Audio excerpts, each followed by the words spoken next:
Hello and नमस्कार। मैं हूं आपका होस्ट एंड दोस्त विवेक बहुत्रा और मैं स्वागत करता हूं आपका आपके इस अपने चैनल जिसका नाम है टॉक्स विद विवेक बहुत्रा। दोस्तों, हम लोग जब भी हम अपनी नई वीडियो के साथ आते हैं तो एक नए विषय पे हम लोग चर्चा करते हैं और वो विषय इतना अत्यंत महत्वपूर्ण होता है कि जिससे आप सभी को बहुत बेनिफिट मिलता है। हम लोग नए-नए एक्ट्स पे बात करते हैं, नए-नए कानूनों पे बात करते हैं और हर बार हमारा प्रयास रहता है कि हम आपके साथ एक ऐसे विद्वान अधिवक्ता, विद्वान व्यक्तियों को आप तक पहुँचाएँ जिनके माध्यम से आप बहुत कुछ सीख सकें। और आज हम इसी कड़ी में एक ऐसे सीनियर एडवोकेट से बात करने वाले हैं जिनको भोपाल ही नहीं पूरे मध्य प्रदेश में विद्युत अधिनियम इलेक्ट्रिसिटी एक्ट का एक्सपर्ट माना जाता है। मैं बात कर रहा हूँ श्री चंद्र कुमार वलेजा जी, जो इलेक्ट्रिसिटी एक्ट पर अपनी महारत हासिल रखते हैं, इलेक्ट्रिसिटी एक्ट पर अपनी पकड़ रखते हैं, जो एक वरिष्ठ अधिवक्ता हैं और मध्य प्रदेश उच्च न्यायालय में भी काम करते हैं। सर, मैं आपको स्वागत करता हूँ नमस्कार, अपने सभी चैनल को पे। नमस्कार, धन्यवाद बहुत। सर, बातचीत की शुरुआत मैं करना चाहूँगा आपके करियर को लेकर कि इस पेशे में कैसे आप आए, कैसे शुरुआत हुई और आज तक आपने जो सफ़र तय किया है, वो कितना लंबा हो चुका है? थोड़ा-सा इस पे आप प्रकाश डालें हमारे दर्शकों के लिए। बहुत बढ़िया सवाल किया आपने। ये ज़िंदगी का एक ऐसा लक्ष्य होता है, जो हर आदमी प्राप्त करने की कोशिश करता है। मैंने आज इस मुकाम पे आने के लिए बताऊँ आपको, जब मैंने 1992 में एलएलबी पास की, इसके बाद मैंने दृढ़ निश्चय किया कि मुझे वकालत करना है। उसी कड़ी में मैंने हमारे सीनियर थे रघु प्रसाद शर्मा जी, उनको जॉइन किया और भोपाल में शायद पहला ऐसा चैम्बर होगा जो 7 बजे खुलता होगा। मैं सुबह 7 बजे चैम्बर खोलता था और 10 बजे तक फाइल अरेंज करता था, पढ़ाई करता था, तैयारी करता था। इस तरीके से 7 से 10 तक चैम्बर बैठता था, फिर मैं घर जाता था। घर से आने के बाद भोजन-वोजन के उपरांत फिर सीनियर के साथ 11 बजे जाता था, 5 बजे फिर घर आता था। फिर शाम को कुछ खा के इसके बाद फिर 7 बजे ऑफिस जाता था, फिर 10 बजे तक बैठता था रात को। इस तरह मैंने बहुत हार्ड वर्क किया है और हार्ड वर्क करने के बाद आज मैं इस मुकाम पे हूँ। तो मेरा जीवन हमेशा संघर्षमय रहा है और इस फील्ड में आने के लिए 3 चीज़ें आवश्यक हैं, जो मेरे गुरु ने सिखाई और मैं अपने शिष्यों को भी सिखाता हूँ। पहला, पंक्चुअलिटी। अगर आप किसी लक्ष्य को हासिल करना चाहते हो तो उसके लिए आपको पंक्चुअल बनना पड़ेगा। दूसरा जो मुख्य बिंदु है वो है सिंसियरिटी। अगर आप किसी चीज को पाना चाहते हैं तो आपको सिंसियर बनना पड़ेगा। अगर आप सिंसियर नहीं है तो आप लक्ष्य प्राप्त नहीं कर सकते। तीसरा, डिवोटेड। जो आप काम कर रहे हैं उसके लिए आपको डिवोटेड होना चाहिए। अगर आप डिवोटेड नहीं है तो आप लक्ष्य को हासिल नहीं कर सकते। तो ये 3 चीजें मेरे गुरु ने सिखाई, मैं अपने शिष्यों को सिखाता हूँ। कभी भी किसी लक्ष्य को प्राप्त करना है, जो मैंने प्राप्त किया है आज, मैं इन्हीं 3 बिंदुओं पे चला हूँ। पहला पंक्चुअलिटी, दूसरी सिंसियरिटी, तीसरा डिवोटेड। तो ये ऐसे बिंदु हैं जिसके आधार पे अगर आप इनको फॉलो करते हो तो जीवन में ऐसा कोई भी लक्ष्य नहीं है जो आप प्राप्त नहीं कर सको और दुनिया में ऐसी कोई चीज असंभव नहीं है। तो ये 3 चीजें हैं जो मैंने अपनी लाइफ में अडॉप्ट की हैं और मैं अपने शिष्यों को बताता हूँ कि आप ये 3 चीजें अडॉप्ट करो अगर आगे बढ़ना है तो ये है मुख्य मेरे सफलता के बिंदु। सर, जैसे आपने बताया कि आप इतने डेडिकेशन के साथ आपने काम किया, तो मैं भी अपने दर्शकों को बताना चाहूँगा कि मेरा ये सौभाग्य है कि वकालत के पेशे में मैंने अपनी शुरुआत आदरणीय सर के साथ ही की थी। मेरे गुरु हैं, मेरे गाइड हैं, मेरे टीचर रहे वकालत के पेशे में और जो आज जो कुछ भी मैं कर पा रहा हूँ इस क्षेत्र में, तो सर का ही आशीर्वाद है। तो सर, इसकी शुरुआत थोड़ा-सा मैं आगे बताना चाहूँगा कि जैसे आपने इतने एक लंबा एक करियर आपका रहा है और एक सफल करियर है। आज आप एक ऐसा नाम है शायद ही कोई इस पेशे में जो हो इस शहर के अंदर जो आपको ना जानता हो। तो सर, ये कितना लंबा सफर हो गया है? कितना लंबा आपका करियर हो गया है? कितने वर्ष आपने इसमें अभी कंप्लीट कर लिए? ये बहुत बढ़िया सवाल किया। मैं आज जो है कम से कम 34 वर्ष की प्रैक्टिस करते हुए हाई कोर्ट तक जा रहा हूँ। तो ये बहुत लंबा करियर होता है एक वकालत के पेशे में जो बहुत कम लोग इसमें इतना लंबा आगे आ पाते हैं। तो सर, मैं आज आपको सर थोड़ा-सा ये निवेदन करना चाहूँगा कि आज हमारा जो ये बातचीत है, ये स्पेशली सर हम लोग बात कर रहे हैं विद्युत अधिनियम पर। क्योंकि हमारे बहुत सारे यंग जनरेशन है जो इस फील्ड में काम करती है, वो अलग-अलग कानूनों पर उतनी महारत या उतनी पकड़ नहीं कर पाती। वो एक सामान्य जो जनरली जो लॉ चलते हैं उन पे काम करते हैं। बट इतने सारे हमारे कानून हैं जिन पे हम चाहते हैं कि उन तक वो बात जाए और वो अपने फ्यूचर में अपने जो प्रोफेशन में आगे बढ़े और इन कानूनों पे भी अपनी पकड़ बनाए। तो सर मैं इस पे चाहूँगा कि क्योंकि आप इस पे एक्सपर्ट हैं इस विषय पर, तो और आप एक लंबे समय से इस पे काम कर रहे हैं। तो मैं चाहूँगा सर कि इस पे हम थोड़ी-सी इस पे बातचीत करें। बिल्कुल। तो सबसे पहला प्रश्न ये सर मेरा ये है कि जो विद्युत अधिनियम है, उसकी आवश्यकता क्यों महसूस की? कि क्योंकि इससे पहले भी 1910 आई थिंक रहा है और उसके अंतर्गत हमने काम किया हुआ है।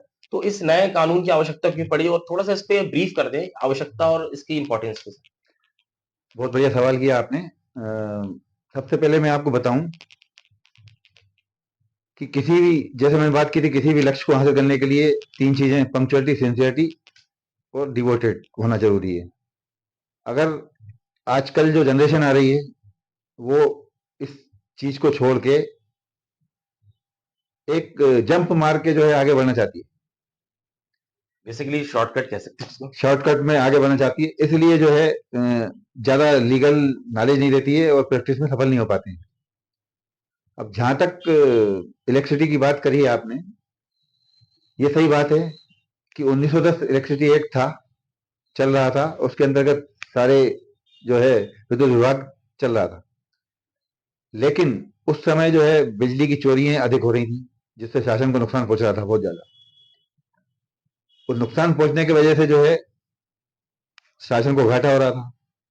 इस उद्देश्य की पूर्ति के लिए उन्होंने जो है इलेक्ट्रिसिटी एक्ट 2003 का जो गठन किया, उसमें कड़े प्रावधान किए। अब इलेक्ट्रिसिटी एक्ट में जो प्रावधान किए, मुख्यतः उसमें तीन, विद्युत विभाग जो कार्रवाई करती है, तीन धाराएं उसमें मुख्यतः होती हैं। नंबर एक धारा 126 होती है, नंबर दो धारा 135 होती है, और नंबर तीन धारा 138। इन तीन कार्रवाइयों में ज्यादा उपयोग की जाती है जी, पूरे इलेक्ट्रिसिटी एक्ट में। जी, अब धारा 126 क्या है? धारा 126 में ये होता है कि यदि आपको घरेलू कनेक्शन दिया गया है और आप उसका कमर्शियल उपयोग कर रहे हैं, तो वो अनऑथराइज यूज माना जाएगा। जी, तो उसके अंदर 126 कार्रवाई करती है, कंपनी के अधिकारी आएंगे, कार्रवाई करेंगे, और उसमें 12 महीने की बिलिंग करते हैं, पूर्व के 12 महीने की बिलिंग करते हैं और डबल रेट से करते हैं। मतलब पूर्व के 12 महीने कैलकुलेशन करेंगे वो भी डबल से। डबल रेट से करेंगे तो वो बहुत ज्यादा नुकसान होता है। इसी तरह दूसरा, मान लो आपने 10 किलोवाट का कनेक्शन लिया है और आप 20 किलोवाट उपयोग कर रहे हैं, तो उसमें भी अनऑथराइज यूज माना जाएगा। वो भी धारा 126 में वो भी कवर होगा। डायरेक्ट सर्विस पर जी, होगा, उसमें भी पूर्व के 12 माह की बिलिंग होगी और डबल रेट से होगी। जी, तो इस तरह जो है कंज्यूमर को जो है काफी नुकसान होता है। तो इसलिए इलेक्ट्रिसिटी एक्चुअली क्या है कि बहुत टिपिकल बनाया है, बिल्कुल। लोगों को समझ में नहीं आता। उसको समझने के लिए बहुत उसके डीपली जाना पड़ता है। तो किसी को पता नहीं है इन चीजों का, न उनको जागरूक किया गया है कि अगर हम मान लो 10 किलोवाट का कनेक्शन लिया है और हम 12 उपयोग कर रहे हैं तो हमारा केस बन जाएगा, और 12 महीने की बिलिंग होगी, डबल रेट से होगी, किसी को नहीं मालूम है। इसके बाद धारा 135 में कार्रवाई होती है। अब धारा 135 में जो है विद्युत चोरी बताई गई है, वो भी तीन चार तरह की विद्युत चोरी होती है। जी, एक में तो क्या होता है कि डायरेक्ट चोरी, मान लो कोई ठेले वाला, सब्जी ठेले वाला खड़ा है, उसने तार लगा के चोरी कर ली, तो वो डायरेक्ट होगी। जी, उसमें भी 12 महीने की बिलिंग होती है और डबल रेट से होती है। जी, उसमें कड़ा प्रावधान किया गया है, ये प्रावधान किया गया है कि यदि आपकी चोरी साबित हो जाती है, आपने चोरी की है, तो उसका 3 गुना जुर्माना होगा। मान लो आपका बिल बनता है 10,000 रुपए का, तो उसके 3 गुना जुर्माना, 30,000 रुपए, प्लस धारा 154(5) में सिविल लाइबिलिटी फिक्स होती है, वो डबल रेट से होती है। तो इस प्रकार जो है 5 गुना हो जाता है बिल। अगर आपने चोरी की है और हम कोर्ट में साबित हो जाती है, तो उसका 5 गुना जुर्माना देना पड़ता है आपको, 10,000 के बिल का 50,000 देना पड़ता है, और 3 साल तक की सजा। ये बड़ा कड़ा प्रावधान है बड़ा कड़ा और प्रावधान जी, है, तो लोगों को पता भी नहीं है इस ये चीज किस का। धारा में आ रहा है सर? धारा 135 में आता है धारा ये। 135 में। और दूसरा धारा 135 में मीटर, अगर आपके पास लगा है, कनेक्शन है, इसके बाद आप मीटर के नीचे से लाइन कट करके अलग से जोड़ के लगा रहे हो, तो वो भी धारा 135 में आएगा। मतलब मीटर में अगर जो नेचुरल मीटर है उसमें छेड़छाड़ करते हैं तो वो उसमें। नहीं, छेड़छाड़ अलग हो गया। अच्छा, छेड़छाड़ अलग है। मीटर लगा है आपका, जो लाइन गई है, मीटर से पहले कट लगा के अगर आप चोरी करते हैं जी, जी, बिजली जी। की, तो वो 135 में वो भी आ जाएगा। अच्छा, जी, मीटर के साथ छेड़छाड़ करोगे तो वो धारा 138 चला जाता है। जी, जी, तो ये दूसरी चोरी जो है, दूसरी चोरी का प्रकार है कि आप डायरेक्ट बाईपास, मतलब उसको जी, बोलते हैं मीटर बाईपास, जी, जी, मीटर कि बाईपास। मीटर लगा है आपका, लेकिन मीटर की लाइन जो गई है उसके बीच में से आपने कट लगा के उसको रोक दिया, तो मीटर बाईपास कर चोरी कर रहा है। जी, और तीसरी चोरी होती है 138। जी, 138 में एक तो क्या होता है कि जैसे मान लो आपकी बकाया राशि है जी, 50,000 रुपये, आपने जमा नहीं की, विद्युत विभाग ने आपको नोटिस दिया 15 दिन का, फिर भी जमा नहीं किया आपने, तो आपकी लाइन काट देंगे, और फिर आप कटी हुई लाइन को जोड़ लोगे तो वो धारा 138 का अपराध बन जाएगा। तो उसके लिए कार्रवाई करते हैं, उसमें भी 3 साल तक की सजा है और 10,000 रुपये जुर्माना है। जी, और तीसरा जो है मीटर टेम्पर्ड, अगर मान लो आपने किसी से मीटर में टेम्परिंग कराई है, कुछ डिवाइस लगवा दी है उसमें, तो मीटर की जांच होती है लेब में, अगर वो पाई जाती है कि हाँ वास्तव में आपने उसमें टेम्परिंग की है, तो उसमें भी 3 महीने तक 3 साल तक की सजा है और डबल रेट उसमें जुर्माना। अच्छा। ये डेफ़िनेटली जो ये वीडियो देखने वाले हैं वो, क्योंकि आम जनता शायद इस बात को नहीं समझती कि इस तरह की चीज़ें भी अपराध की श्रेणी में आती हैं और बहुत गंभीर अपराध है। बिल्कुल। और आम जनता इस वीडियो को देखने के बाद वास्तव में जागरूक हो जाएगी कि ये इस तरह की चीज़ें, एक इसका उपभोग करना इस तरह से अपराध की श्रेणी में आता है। तो ये एक बड़ा एक नहीं, बहुत बढ़िया सवाल है, क्योंकि जागरूकता नहीं है, जागरूकता नहीं है लोगों में, इसलिए जो है उनको पता भी नहीं कि अपराध है ये। और इतना टिपिकल एक्ट है कि हर किसी को समझ नहीं आता। जज भी जब निर्णय करता है तो उसको भी 50 बार सोचना पड़ता है कैसे निर्णय करूं, बिल्कुल सही। क्योंकि जनरली क्या है, धारा 126 और 135, धारा 126 138 लगभग सिमिलर है। उसमें भी कई बार धारा 126 को 138 बना देते हैं, कई बार 138 धारा 126 में कर देते हैं। तो बहुत मतलब कंफ्यूजन वाला एक्ट है, ये लोग पता नहीं है। तो अगर सर इसकी अच्छे से स्टडी की जाए तो कई बार ऐसा हो जाता है सर, इसकी वजह से अभियुक्त को फ़ायदा मिल सकता है क्या? बिल्कुल 100% मिलता है, संदेह का लाभ मिलता है उसको, अगर कोई डीपली इसकी पढ़ाई स्टडी कर ले और केस लड़ ले, उसका फायदा मिलेगा। जी। तो सर ये जो आपने बताया सर, जो तो इसके लिए सर और क्या प्रावधान है इसमें, जो इस एक्ट में, मतलब इसका स्पेशल कोर्ट को लेकर, प्रोसीडिंग को लेकर, ट्रायल को लेकर सर थोड़ा-सा वो बताएँ? हाँ, ये अच्छा सवाल किया आपने। एक्चुअली इलेक्ट्रिसिटी एक्ट में जो धारा 135 138 जी, 135 से 139 जी, ये केस लगते हैं, जी, इसके लिए स्पेशल कोर्ट बनाई गई हैं, स्पेशल कोर्ट बनाई गई हैं, और ये सेशन कोर्ट होती हैं। जी, ये जनरली हम अपन परिवार पेश करते हैं जी, तो वो जेएमएफसी का पेश होता है, जी, लेकिन इसमें जो है इसको सेशन ट्रायल माना गया है, जी, विधि चोरी का अपराध को। तो जो भी कंप्लेंट फाइल होती हैं वो स्पेशल कोर्ट में होती हैं। इसके लिए हाई कोर्ट ने जो है स्पेशल कोर्ट बनाई हुई है। स्पेशल कोर्ट में धारा 135 से 139 तक ये केस जनरली जाते हैं, और सर्वाधिक जाते हैं 135 138। 136 में ये होता है कि यदि ट्रांसफार्मर में खड़ा है और आप तेजी लापरवाही से चला के लाए और उसको ठोक दिया, प्रॉपर्टी डैमेज के संबंध में है वो, जिस तरीके से मोटर व्हीकल एक्ट में होता है कि जी, आपने किसी की प्रॉपर्टी डैमेज कर दी, जी, उस तरीके से होता है। और 139 में तेजी व लापरवाही से गाड़ी चलाना जी, और कहीं किसी को नुकसान पहुंचाना, उसमें आता है। तो जनरली 135 से 139 तक फाइल होते हैं। स्पेशल कोर्ट को सेशन कोर्ट के पावर है। और ये सबसे बड़ी इसमें अधिकांश लोगों को जानकारी नहीं होगी कि ये सेशन ट्रायल है, लेकिन वारंट ट्रायल नहीं है, ये समन्स ट्रायल है। जी, जी, ये बड़ी टेक्निकल चीज़ ये है। किसी को नहीं मालूम कि गवर्नमेंट ने एक्ट बना दिया, एक्ट बनाने के बाद उसको सेशन ट्रायल कर दी, सेशन ट्रायल कर दी, लेकिन सेशन ट्रायल के साथ उसको समन्स ट्रायल कर दिया।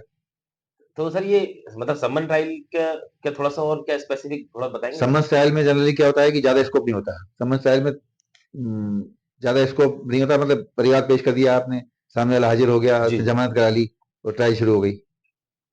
सेशन ट्रायल में जो है स्कोप ज्यादा होता है, क्रॉस करने का स्कोप भी ज्यादा होता है। तो ये एक्चुअली समन्स ट्रायल है, लोगों को पता नहीं है। तो ये बड़ी विडंबना है कि एक तरफ सेशन ट्रायल कर दिया आपने, दूसरी तरफ समन्स ट्रायल कर समन दी। ट्रायल क्या होती है? तो ये एक अलग चीज है दोनों। जी। तो सर ये तो रही अब कोर्ट की बात। अब इसमें सर जो विद्युत विभाग है, एक्ट के अनुसार वो सर किस तरह से कार्रवाई करता है? किस तरह से प्रकरणों पर अपना इंस्पेक्शन करना, टीम किस तरह की बनती है? वो सर प्रोसेस क्या होती है सर इसमें, जो विभाग द्वारा जो की जाती है? बहुत अच्छा सवाल किया ये भी आपने, लोगों को पता नहीं होगा। जनरली क्या करते हैं विद्युत विभाग के अधिकारी, या तो किसी की सूचना पे कि भैया चोरी हो रही है, या जनरल रूटीन चेकिंग में जाते हैं। तो जैसे मैंने अभी बताया आपको चोरी की प्रकार, जी, अगर मान लो विद्युत अधिकारी आपके घर आए, उन्होंने देखा कि आपने जो है मीटर आपका लगा है, लेकिन आपने मीटर के नीचे से लाइन काट के जोड़ के डायरेक्ट जोड़ रहे हैं, बाईपास करके मीटर जी, को, तो वो आपका केस बनाएंगे। जी, एक पंचनामा बनाते हैं, पंचनामा बनाएंगे, उसमें सब डिटेल लिखेंगे पूरी, कि कौन सा मीटर नंबर आपका क्या है, कौन सी है, तार जब्त करेंगे, मीटर जब्त करेंगे आपका। इसके बाद पंचनामा बनाने के बाद फिर वो जांच कराएंगे आपकी मीटर की लैब में। तो मीटर तो नेचुरली है कि ओके मिलेगा, क्योंकि मीटर में छेड़छाड़ नहीं है, बाईपास कर रहे हैं आप। तो बाईपास पे जो है आपका वो केस बनाएंगे, जी, पूरे के 12 माह की बिलिंग करेंगे। उसमें पहले बिलिंग करते हैं, वो बिलिंग बनाते हैं, उसके लिए आपको प्रोविजनल ऑर्डर जारी करेंगे। बिलिंग जी, प्रोविजनल ऑर्डर में 12 माह की बिलिंग होगी, पूरे के डबल रेट से होगी, और उसमें जो लोड पाया गया आपके यहाँ चोरी का, उसका उल्लेख रहेगा। तो वो प्रोविजनल ऑर्डर आपको जारी किया जाएगा, उसमें लिखा रहता है कि यदि आप 7 दिन में आपत्ति करते हैं जी, तो आपको फाइनल ऑर्डर मिलेगा संशोधन करके, अगर कोई ऐसी त्रुटि पाई जाती है तो। वो नहीं तो यही फाइनल हो जाता है। इसके बाद एक बिल जारी करते हैं वो, कि भैया 15 दिन जमा कर दो, नहीं तो हम स्पेशल कोर्ट भेज देंगे आपका केस। तो यदि 15 दिन में जमा नहीं करते हैं तो स्पेशल कोर्ट में परिवाद फाइल हो जाता है, प्राइवेट कंप्लेंट फाइल हो जाती है। वो कोर्ट उस पर कोग्निजेंस लेके वारंट जारी करती है, पहले नोटिस जारी करती है, फिर वारंट जारी करती है। आप हाजिर हो जाते हैं, जमानत करा लेते हैं, ट्रायल चलती है और फैसला होता है। तो बड़ी एक तो सर इसमें जो टीम का क्या रहता है, कुछ स्पेसिफिक टीम डिसाइड होती है या कोई भी अधिकारी जाके कर सकता है वो? कोई भी इसमें जो है कनिष्ठ यंत्री जो होता है ना, जी, जूनियर इंजीनियर, जी, उस उससे लेके ऊपर तक कोई भी जो है उनको अधिकार है, शासन ने जो है उनको अधिकार दिए हुए हैं जी, कि आप कहीं भी जा सकते हो, मकान की चेक कर सकते हो, देख सकते हो वहां पे घुस के अंदर की बिजली की चोरी हो रही है नहीं हो रही, क्या जी, है, पूरे अधिकार दिए उनको। जो जी, पुलिस को अधिकार रहते हैं वो इनको दिए हुए हैं। तो जूनियर इंजीनियर अपने साथ लाइनमैन वगैरह एक दो लोगों को लेके जाता है जनरली, अच्छा, अकेले नहीं जाता, क्योंकि विटनेस भी चाहिए। विटनेस इंडिपेंडेंट मिलते नहीं है, जी, इसलिए कोर्ट में केस कमजोर होता है। इंडिपेंडेंट विटनेस के लिए, मान लो आपके पड़ोस में चोरी हो रही है, तो आप तो गवाही दोगे नहीं, सही बात क्यों, बुराई क्यों लेगा कौन आदमी। सही बात तो इसलिए क्या है, वो एमपीवी के लाइनमैन वगैरह रहते हैं, वही गवाह रहते हैं। तो वो इंडिपेंडेंट नहीं होते, वो इंटरेस्टेड विटनेस होते हैं। इस कारण कोर्ट में जो है एक्यूज को लाभ मिलता है और बरी हो जाती जी। सर कई बार ऐसा देखने को मिलता है कि जैसे इंस्पेक्शन के लिए टीम जाती है, तो कई बार लोग मतलब जानकारी के अभाव में उस इंस्पेक्शन को गलत लेकर कई बार उनके साथ आर्गुमेंट भी करते हैं, तो या उनके साथ कई बार घटना दुर्घटना भी होती है। उस स्थिति में सर उनको कोई प्रोटेक्शन वगैरह प्राप्त है या सामान्य प्रक्रिया में वो लोग अपनी कंप्लेंट करते हैं? है। नहीं नहीं, उनको प्रोटेक्शन प्राप्त है।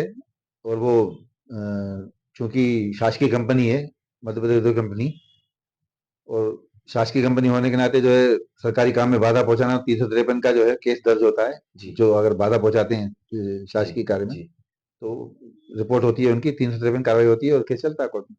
अच्छा, जी। तो अब सर ये कोर्ट की बात कर ली हमने, विभाग की बात हो गई। अब हम बात करते हैं उन उपभोक्ताओं की जिनके खिलाफ विभाग कार्रवाई करता है, कि अगर वो इस कार्रवाई से आहत हैं, इस कार्रवाई को से वो एग्री नहीं करते हैं, तो उस स्थिति में सर उनके पास क्या रेमेडी रहती है? क्योंकि कोर्ट सर वो भी कहीं न कहीं देखिए कई बार तो ये होता है कि दोषी होता है, पर अपन ये मान सकते हैं 1-2 बार कि कई भाई ऐसा भी होता है कार्रवाई हो सकता है सच में जेन्युइन उनमें कहीं संदेह हो। उस स्थिति में सर क्या रेमेडी है उनके लिए? ये बहुत बढ़िया सवाल किया आपने, क्योंकि जनरली क्या होता है अपने भारत के संविधान में, सबको सुनवाई का अधिकार, जी, जी। समानता का अधिकार जी, जी। मिलना चाहिए, है ना। और नेचुरल जस्टिस के प्रावधान जो कहते हैं, वो भी यही कहते हैं कि सबको सुनवाई का मौका मिलना चाहिए, उसको पर्याप्त अपॉर्चुनिटी मिलनी चाहिए। तो चूंकि इलेक्ट्रिसिटी एक्ट मैंने बताया जैसे कि बहुत गंभीर है, जी, उलझा हुआ बहुत है, बड़ा तो टॉपिक है। लोगों को जो है इस बारे में जानकारी नहीं है। अब जो भी कार्रवाई होती है उसके लिए जो है उपभोक्ताओं के पास कई रेमेडी हैं। मान लो अगर उसका उनका गलत बिल आया है, तो सबसे पहले वो संबंधित अधिकारी के यहाँ, जो भी उनके यहाँ एरिया में लगता है जी, कार्यालय एमपीवी का, वहां पे शिकायत करें कि भाई ऐसा ऐसा मेरा हमारा गलत बिल आया है, इसकी जांच करके हमको नया बिल दें। जी, अगर वो कार्रवाई नहीं करते हैं तो इसके बाद 3 ऑप्शन खुले हुए हैं। एक तो क्या है, मध्य प्रदेश विद्युत नियामक आयोग ने विद्युत शिकायत निवारण फोरम बनाए हुए हैं जी, जगह जगह पे, जी, तो वहां कंप्लेन कर सकते हैं। अगर वहां पे सुनवाई नहीं होती है तो लोकपाल बनाए गए हैं अपील के लिए, जी, वहां भी कर सकते हैं। लोकपाल भी सुनवाई नहीं करता है तो विद्युत नियामक आयोग बना हुआ है। जी, इसके अलावा एडिशनल रेमेडी के रूप में जो है उपभोक्ता कंज्यूमर प्रोटेक्शन एक्ट, जी, अगर आप यहाँ नहीं जाना चाहते, आपको लगता है कि यहाँ न्याय नहीं मिलेगा, एमपीवी के अधिकारी बैठते हैं यहाँ पे, तो एडिशनल रेमेडी आपके पास उपलब्ध है कंज्यूमर प्रोटेक्शन एक्ट के अंतर्गत। आप उपभोक्ता आयोग में, राज्य उपभोक्ता आयोग में, जिला आयोग में जा सकते हैं। वहाँ इस संबंध में कंप्लेंट पेश कर सकते हैं कि साहब हमारा गलत बिल दिया था, इसके बाद हमने शिकायत की तो आज तक उसका निराकरण नहीं किया। तो इस आधार पर जो कंप्लेंट पेश कर सकते हैं उपभोक्ता फोरम में। उपभोक्ता फोरम जो है नोटिस जारी करेगी, जवाब आएगा, उसके बाद फैसला होगा। बट सर ये फोरम में जाने का जो आपने अधिकार की बात की कंज्यूमर प्रोटेक्शन एक्ट के अंतर्गत, इसमें सर क्या सारे सेक्शंस की कार्रवाई उसमें को चैलेंज कर सकते हैं हम, या कुछ स्पेसिफिक रेमेडी के लिए कर सकते हैं? ये भी थोड़ा-सा। बहुत बहुत बढ़िया लीगल सवाल, बहुत लीगल सवाल किया आपने, बहुत जी। बढ़िया सवाल किया। इसमें कंज्यूमर फोरम में सिर्फ दो चीजें जो होती हैं, 126 और 135, अगर इसका केस है तो ये सुनवाई करने का अधिकार कंज्यूमर फोरम नहीं है, बाकी सारे केस खुलती है। जी, ये इसलिए मैंने सवाल पूछा क्योंकि ये चैलेंजेस कई बार टेक्निकल और स्टडी के बिना इसका यंग एडवोकेट्स इसमें उलझते हैं। उलझते हैं। एक्चुअली क्या है कि सुप्रीम कोर्ट का एक निर्णय आया था, उसमें सुप्रीम कोर्ट ने इंटरप्रिटेशन किया है कि एक धारा 126 135 के प्रकरण कंज्यूमर फोरम नहीं सुनेगी। कंज्यूमर फोरम का अधिकार सुनने का नहीं है, वो सिर्फ स्पेशल कोर्ट सुनेगी। तो सर ये मैं अंत में सर ये कहूंगा कि अभी तक की जो बातचीत से सर एक्ट के संबंध में जो सारी इंपॉर्टेंट चीजें थी, जो स्टडी करने लायक हैं, जिनको पढ़ना चाहिए और एक्ट को समझने के लिए जो टिपिकल चीजें हैं, तो वो अभी तक हमारे दर्शकों को, जो हमारे लॉ स्टूडेंट सुनने वाले हैं, जो विधि के क्षेत्र से जुड़े हुए लोग हैं, उनको बहुत इससे लाभ मिलने वाला है। बट सर अंत में आखिरी सवाल मेरा ये रहेगा कि चूंकि आपका एक लंबा अनुभव हो चुका है, 34 साल का आपका लीगल एक करियर है, और आज आप पूरे देश भर में जाने जाते हैं, मध्य प्रदेश की विभिन्न कोर्टों में आप काम करते हैं, और आप कई तरह के केसेस आपके पास हैं। तो वो जो आपका अनुभव है सर, मैं चाह रहा हूँ कि हमारे यो यंग जनरेशन के लॉयर्स हैं, लॉ फील्ड में आने वाले जो करियर बनाना चाहते हैं, उनको कोई टिप्स देना आप चाहें जिससे वो अपने करियर को बहुत अच्छा से एस्टेब्लिश कर पाएँ, ग्रो कर पाएँ, वो सर मैं चाह रहा हूँ कि लास्ट में आप सर एक अपने मार्गदर्शन हमारे बिल्कुल, व्यूअर्स को मैं दीजिए। आपके यूट्यूब चैनल के माध्यम से हमारे जितने भी नए फ्रेशर हैं, जर्नल आ रहे हैं कोर्ट में, बाकी एडवोकेट बन रहे हैं, उनको एक ही मेरे तरफ से संदेश देना चाहता हूँ कि यदि वास्तव में आप एक अच्छे वकील बनना चाहते हैं, तो सबसे पहले जो मैंने पहले बताई थी चीजें, सबसे पहले आपको पंक्चुअल बनना पड़ेगा, दूसरा आपको सिंसियर बनना पड़ेगा, तीसरा डिवोटेड बनना पड़ेगा। अगर आप सक्सेस होना चाहते हैं उसके लिए, तो ये तीन चीजें अगर आपने अडॉप्ट की, तो ये मैं मतलब बड़े बोल से नहीं बोलता कि आप जो है अपने क्षेत्र में एक अच्छे विधिवेत्ता और अच्छे वकील बने।